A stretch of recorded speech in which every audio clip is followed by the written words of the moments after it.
Hi, I wanted to share watercolors with you this week. I'm doing a lot with them this month, so I wanted to show you this really unique type of watercolor.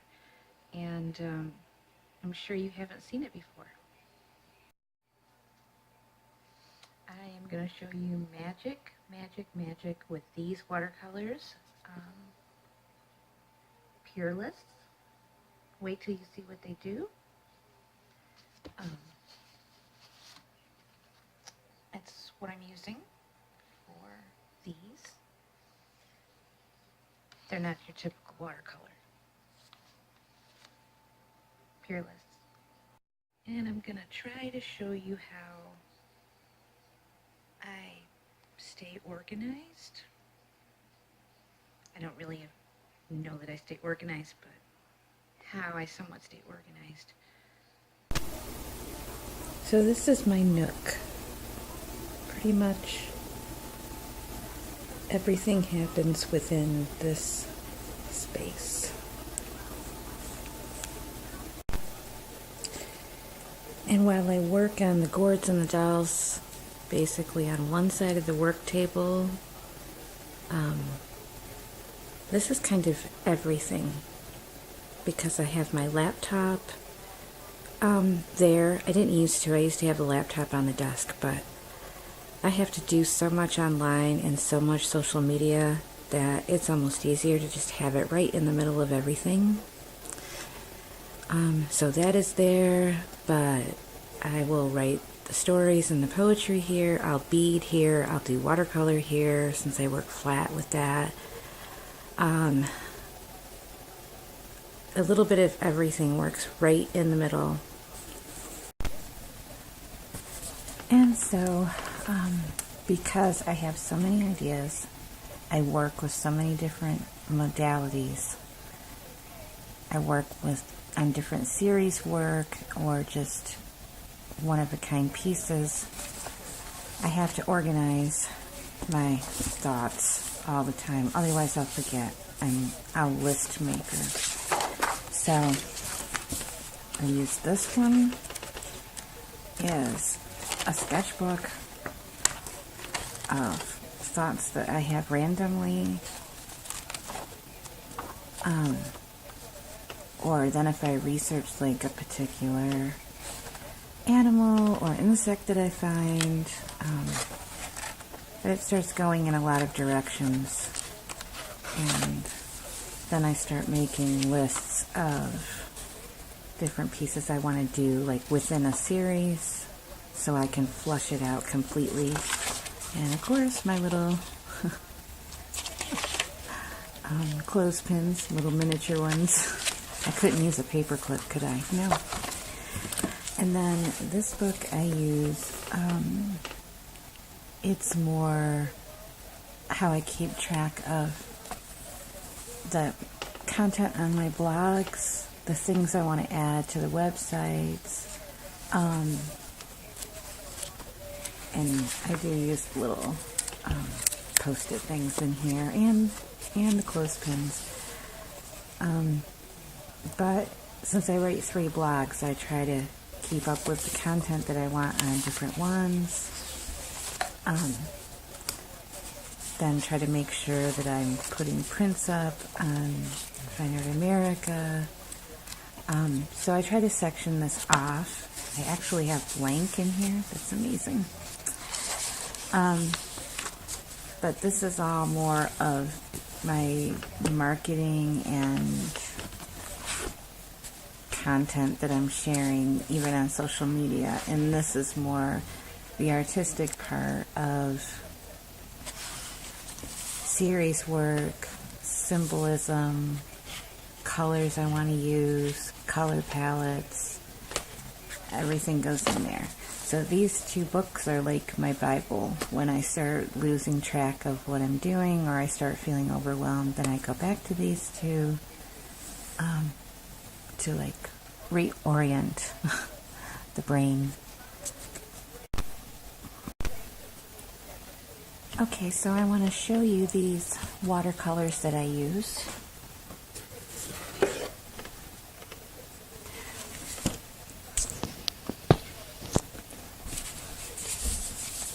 keep all my watercolors in this box. And I do use a few different kinds of watercolors. The majority is this, and this is what I wanted to show you, but I have tubes of watercolor, and I do use the pans of watercolor, which this one's a nice one. It's Winsor & Newton. But this is what I love. So I just went and picked up a new one because I was running out of some of my colors. But these are Peerless transparent watercolors. And you don't get them in a pan, you don't get them in a tube. Basically, your color pigment is loaded onto these cards, which is about as thick as cardstock. And what you do with it, I'm not going to use my brand new ones yet. There's several different colors in this though. They're separated. Let's see. This one is a Lazarine red. Okay, so what you do with these, half of my card is spent on this now. But this is some little sheets of watercolor here. You dip your brush and you just kind of rub it. How much you do depends on, what you're actually painting and how thinned out you might want to do it. But this is the actual watercolor. And then you can thin it out with more water.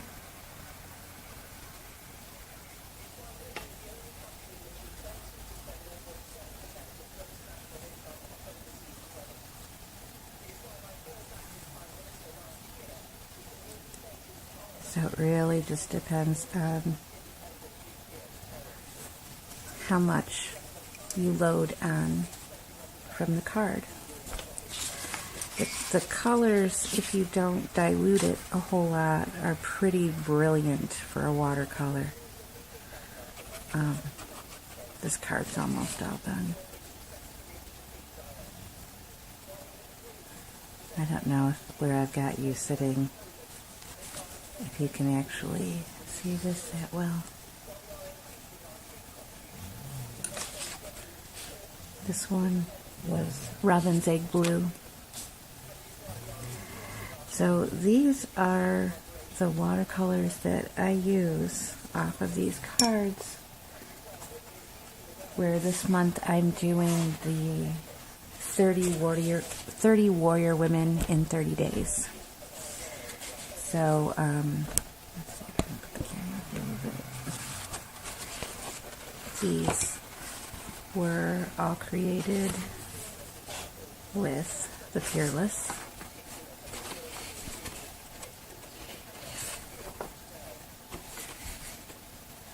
I love working with these just because there's so much more ease with it than having to have the little cups or the little dish and, watering down. Sometimes, maybe you just want to go back into your painting and do like one little thing. And it's real easy. All you have to do is just wet the little spot. So these have been around for a long time, but they're not easy to find. Like, you're not going to find them in the big box stores. Self-blending. I was trying to see if there was a date in here of like when they actually, the company originated in 1885. And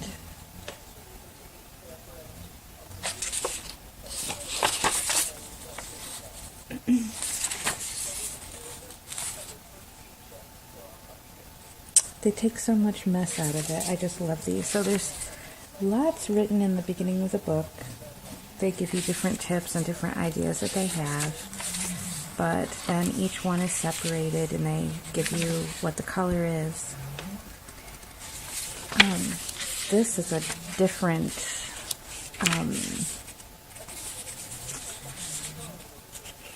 assortment than I've gotten before. The assortment that I've been using a lot was created like it was a particular assortment of certain blends. They had a lot of blues in them, like peacock blue and robin's egg blue and all these different blues. It was a color palette that was created by Jeanne Davenport, who's a watercolor artist, and she does stuff with Peerless. But they didn't have any more of those, and I was interested in this edition that they had. Like, there's a pearl gray inside of this one, and that's a shade I've not had before. But it'll say a little bit on the back about it, like, in its diluted form, this is a beautiful gray, while if used full strength, it almost appears black. Useful in landscape work for fences, rocks, old buildings. Diluted, it gives silver gray, stone, and drab. Used direct from the film to get a strong, brilliant effect. Remove clipping after film is dissolved. So, they just tell you to tear it out when it's done. But this is so cool because all you have to do is have this little book and your water paintbrush. So this is something easy to take if you're doing plein air and you're outside. If you wanted to make it even easier, you could get one of those self-loading water brushes. I want one of those. Truly, I could make life easier on myself, like with all of these different ones. These are almost spent out, so it doesn't matter so much, but what you could do is you're collecting different editions of these, different assortments. You could just punch a hole in the top and put like a key ring through it, and then just be able to flip through them almost as if they were swatches, And these are quite large. Like, I think these are probably 7 to 8 inches long. They last for a good bit. It just depends. If you're doing several full paintings, they're not going to last you a long time. But I think I could pretty much get through like my 30 days, my 30 warrior women in 30 days. I can probably get through it with this book, and filling in a little bit with my Winsor & Newton ones. So I just want to show you that because I thought